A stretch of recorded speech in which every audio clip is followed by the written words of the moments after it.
Bonjour à tous et bienvenue sur cette nouvelle vidéo. J'espère que vous vous portez tous bien en ces temps très froids. Il gèle chez moi. J'espère que ça ira pour vous et que vous n'aurez pas trop de problèmes de déplacement.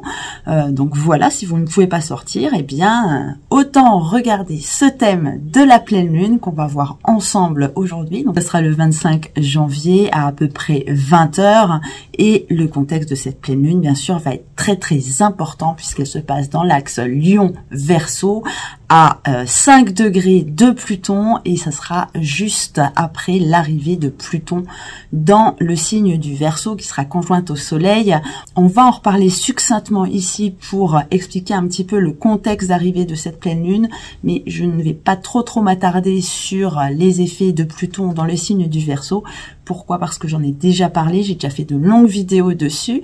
Alors si vous ne les avez pas vues, vous pourrez les retrouver sur ma playlist que j'avais fait l'année dernière, donc début 2023, pour justement la première arrivée de Pluton en Verseau. Donc sur cette playlist, il y a bien sûr l'arrivée de Pluton dans le signe du Verseau. Pourquoi? Qu'est-ce que ça veut dire? Qu'est-ce qui peut se passer sur les 20 prochaines années? Et puis j'avais fait 3 petites vidéos également pour prendre des exemples sur Pluton en Verseau dans l'histoire. Si vous ne l'avez pas vu, n'hésitez pas, c'était très intéressant.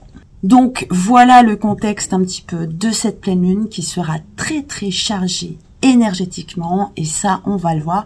Mais tout d'abord, petit point rapide sur l'entrée de Pluton dans le signe du Verseau. Voilà, donc revenons un petit peu sur cette carte du 20 janvier. Voilà, Pluton entrera dans le signe du Verseau le 20 janvier à 19h56 aux alentours de 20 h.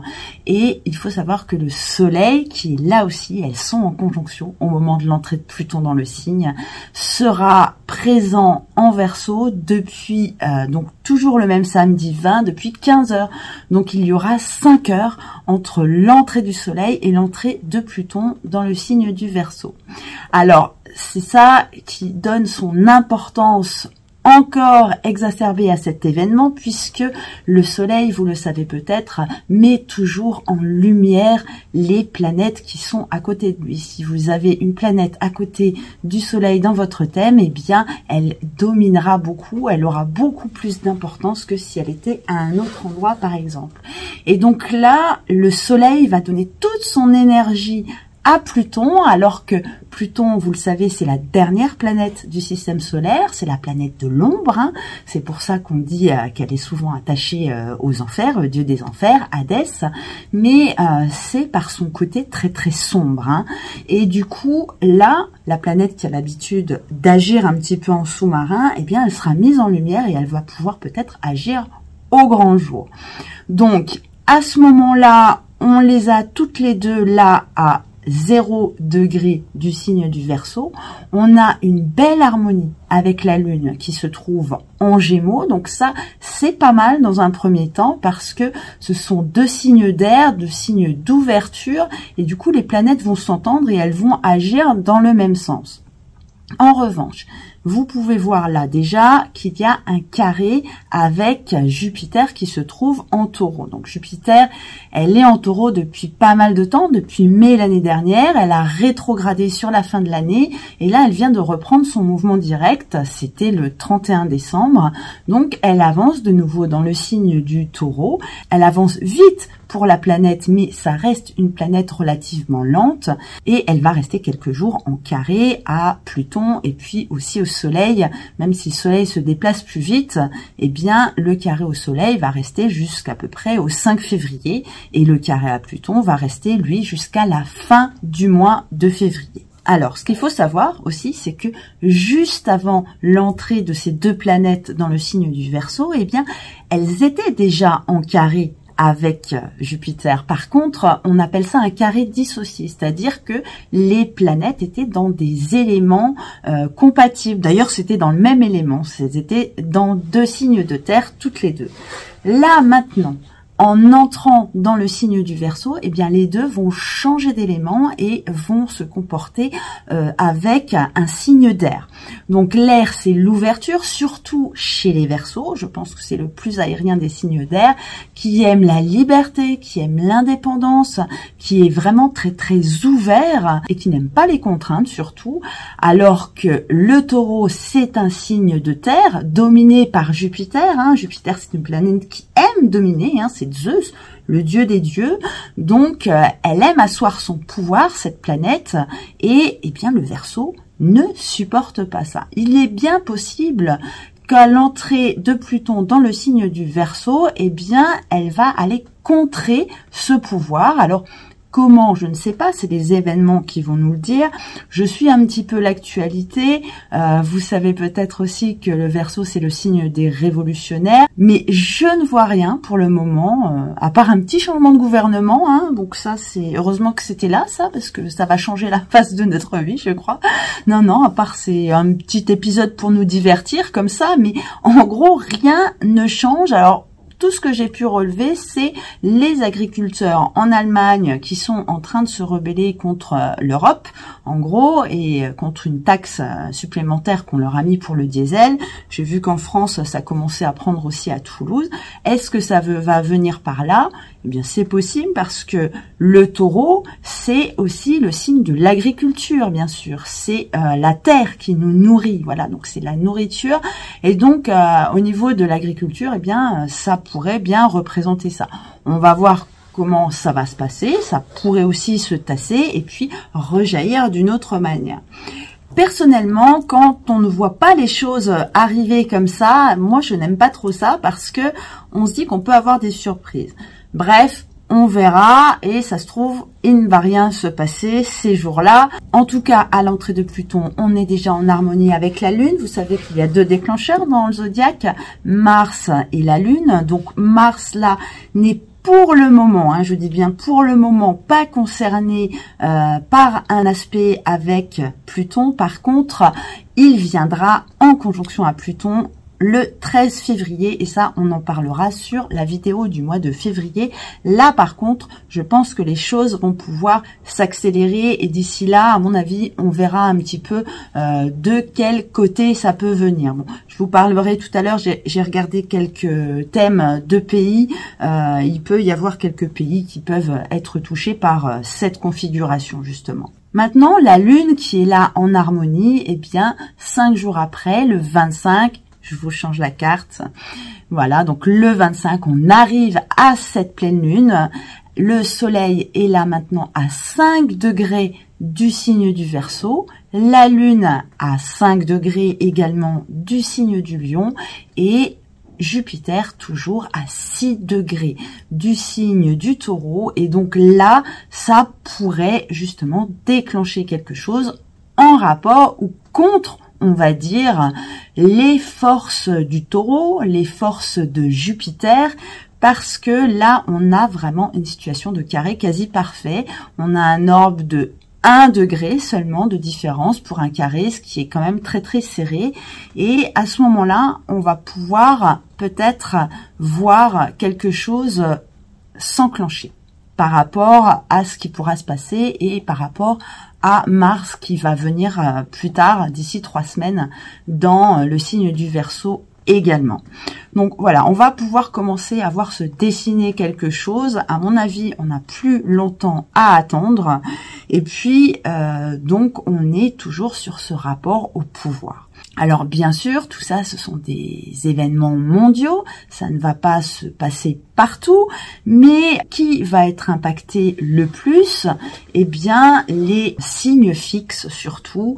Donc les signes fixes, c'est les signes du milieu de saison. Donc on a le Lion, en face le Verseau, et puis sur la croix, on a le Taureau et le Scorpion. Et ça sera surtout les premiers décans de ces signes, ou si vous avez une planète au tout début de ces signes, eh bien là, ça va vous impacter plus personnellement dans votre vie individuelle. Voilà. Sinon, au niveau mondial, eh bien, ça sera certainement une attaque contre le pouvoir, sous quelle forme je ne sais pas encore, mais de là avec le soleil et Pluton, on a une attaque plutôt du peuple, parce que c'est plutôt populaire. Le signe du Verseau, c'est plutôt symptomatique des gens qui vont manifester dans la rue, des gens qui vont manifester sur des ZAD pour empêcher des projets de se faire, des grandes causes comme ça, humanitaires, écologistes, où on est tous ensemble et on vit un petit peu en communauté pendant un moment. Et puis, de l'autre côté, avec la Lune en Lion, bien sûr, la Lune ne restera pas longtemps dans le signe, elle reste toujours 2 jours et demi par signe, hein, donc c'est vraiment très serré comme période. Et là, la Lune, dans le signe du Lion, représente la royauté, la noblesse, bien sûr, et a aussi, du coup, une couleur beaucoup plus traditionnaliste. Donc là, il ne faut pas oublier que dans le signe du Taureau, on a Uranus. Uranus, c'est la planète du Verseau, c'est la planète de la transgression qui veut faire avancer les choses. C'est une planète très progressiste. La Lune qui va avancer, donc quelques heures après, sera à son tour en carré à Uranus. Et du coup, aux alentours de cette pleine Lune, eh bien, ça pourra être une tension entre le progrès et les forces traditionnelles, entre les gens qui veulent conserver un modèle de société et des gens qui veulent changer de paradigme, qui veulent tout révolutionner, comme le symbolise Uranus, qui est d'ailleurs la planète du Verseau. Vous voyez, c'est un jeu comme ça entre plusieurs planètes. La Lune vient ici déclencher quelque chose, elle ne jouera pas un grand rôle sur le long terme. À long terme, ça sera plutôt vraiment une lutte entre les forces du Verseau et les forces du Taureau. Et donc là, on est vraiment dans une lutte entre, d'un côté, le pouvoir social représenté par Jupiter, pouvoir sociétal également, et puis le besoin de souveraineté mais individuelle, cette fois-ci, le besoin d'autonomie que représente le signe du Verseau. Et puis, dernier aspect qu'on peut voir sur cette pleine lune, c'est ici le demi-sextile entre le Soleil et Saturne. Alors, vous le savez, Saturne est depuis quelque temps dans le signe des Poissons.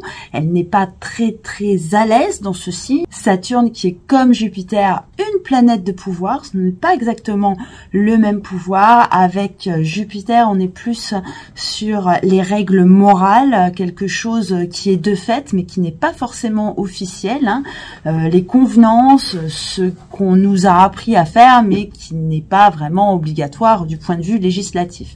Par contre, avec Saturne, là, on est vraiment dans quelque chose qui est très institutionnalisé. On parle de loi, de quelque chose de bien écrit, de bien gravé dans le marbre. Et donc, là, la planète va également être touchée par l'entrée de ces deux planètes dans le signe. Et surtout, au moment de la pleine lune, vu qu'elle fera aussi un quinconce avec la lune, en même temps qu'elle fera son demi-sextile avec le soleil.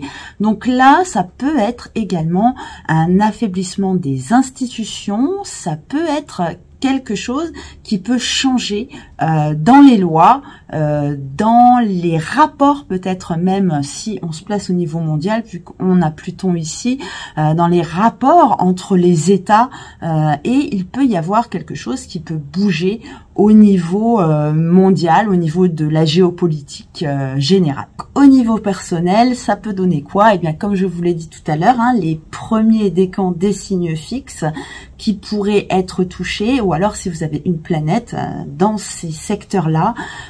En revanche, pour les autres signes, eh bien, ça va profiter aux deux autres signes d'air, donc Gémeaux et Balance, ainsi qu'aux deux autres signes de feu qui sont les Sagittaires et les Béliers. Voilà, pour les autres signes, hormis le Taureau et le Lion, ça sera plus ou moins neutre. Voilà.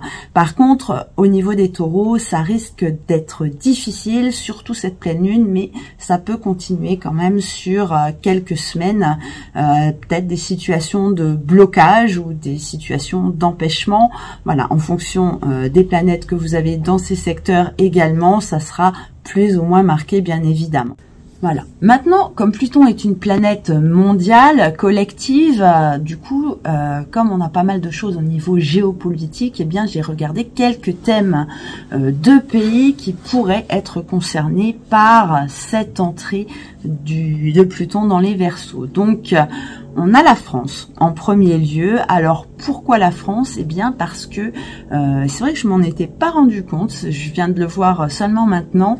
Elle a Jupiter qui est au 3e degré du signe du Scorpion ici, donc elle est vraiment en opposition à Jupiter actuel. Donc on a une opposition Jupiter sur sa position natale, donc ça c'est assez difficile, ça crée des excès de confiance, on engage beaucoup de choses dans ces moments-là, quand on a ça dans notre vie, hein, sur notre thème ça marche aussi, on engage beaucoup de choses, on se croit tout puissant, on se sent pousser des ailes, et du coup on a peut-être un peu moins les pieds sur terre. Bien sûr on est dans le signe du Taureau, mais là avec le signe du Scorpion, eh bien ça peut justement amener à penser que on est capable de tout et à ne pas suffisamment se préparer en cas de danger, bien entendu. Voilà, donc on n'a que cet aspect, il va passer assez vite cet aspect, on est sur la fin de l'aspect là, il est resté pendant quelques mois. Donc voilà, on y va cool et on voit pas le danger arriver. Donc voilà, donc on va certainement bientôt se réveiller et puis faire plus attention à ce qu'on fait. Voilà. Ensuite, j'ai regardé aussi le thème de la Russie, pas grand chose à dire. Le thème d'Israël, voilà, pas non plus grand chose à dire. Par contre, sur l'Ukraine, eh bien, j'ai remarqué qu'on a Saturne qui est lui au 1er degré du Verseau, juste ici. Donc, il va être juste dans la conjonction là. Et une conjonction de Pluton en transit sur le Saturne natal, eh bien, ça peut faire mal. Ça peut représenter la fin de quelque chose. Donc, on verra dans les prochaines semaines comment que ça se passe avec la situation en Ukraine. Mais on pourrait, je pense, aller vers une fin de ce conflit. Bien entendu, ce serait pas forcément en faveur de l'Ukraine. Voilà. Et puis ensuite, juste pour info, ça n'a rien à voir avec cette pleine lune, je me suis intéressée à l'Islande puisque vous le savez, ils ont énormément d'activités sismiques, ça fait longtemps que ça ne s'est pas passé comme ça. Et bien justement, vous avez Mars qui est en train de repasser justement sur sa position natale parce que je crois que c'est à 14 degrés du Capricorne, Mars sur le thème de l'Islande. Et donc voilà, tous les 2 ans, lorsque Mars passe par là et que la Lune n'est pas en bonne disposition avec lui, eh bien ça peut craquer. On sait que c'est une zone sismique très très difficile et du coup, c'est Mars qu'on regarde dans ces cas-là. Voilà, voilà, donc ça c'était pour les nouvelles de l'astrologie de cette dernière partie du mois de janvier. On va voir comment ça va évoluer. Donc je vais suivre l'actualité de très près, bien entendu. Et maintenant, je pensais qu'à l'heure là, on en saurait un petit peu plus. Eh bien non. Eh bien du coup, ce sera la surprise pour la semaine prochaine. Voilà. Moi, je reviens très très bientôt vous voir pour la vidéo du mois de février. Ça sera un mois qui sera quand même pas mal agité au niveau des étoiles, notamment comme je vous l'ai dit, avec la conjonction Mars-Pluton. Et je vais peut-être essayer d'attendre un petit peu, de voir comment que ça se passe et de vous la mettre pour la fin de la semaine prochaine. Voilà, voilà, écoutez, on a fini avec cette analyse de cartes. J'espère que ça vous aura appris des choses comme d'habitude. Et donc, moi, je vous dis à très très bientôt. Bonne semaine et surtout, prenez soin de vous.